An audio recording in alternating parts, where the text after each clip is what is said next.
A day after meeting with Russian President Vladimir Putin at the AsiaPacific Economic Cooperation APEC summit, Donald Trump told reporters that he doesn't want to enforce sanctions on Russia because he would rather deal with the Kremlin as a friend.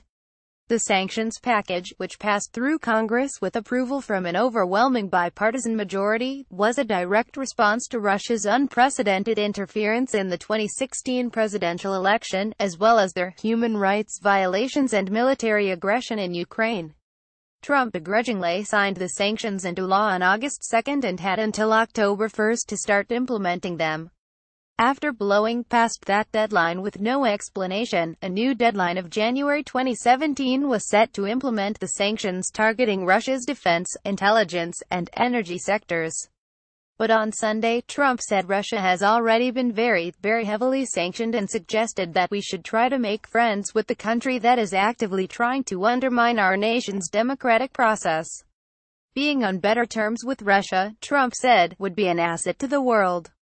He went on to parrot more Kremlin-approved talking points, insisting that we can only fight terrorism and solve other global issues if we let Russia do whatever they want, without consequences. We have to get to work to solve Syria, to solve North Korea, to solve Ukraine, to solve terrorism, Trump said. People don't realize Russia has been very heavily sanctioned. They were sanctioned at a very high level, and that took place very recently. It's now time to get back to healing a world that is shattered and broken. I feel that having Russia in a friendly posture, as opposed to always fighting with them, is an asset to the world and an asset to our country, not a liability, he said. During news conf with Vietnamese President, Trump signaled he wants to relax Russia's sanctions despite ongoing probe into meddling.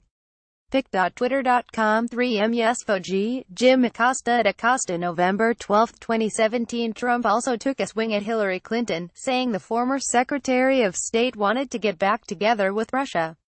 Clinton is actually known for taking a hardline stance against Russian aggression. In fact, her views on Russia, and her willingness to publicly condemn Putin's corrupt government, are thought to have played a role in Putin's decision to undermine her presidential campaign.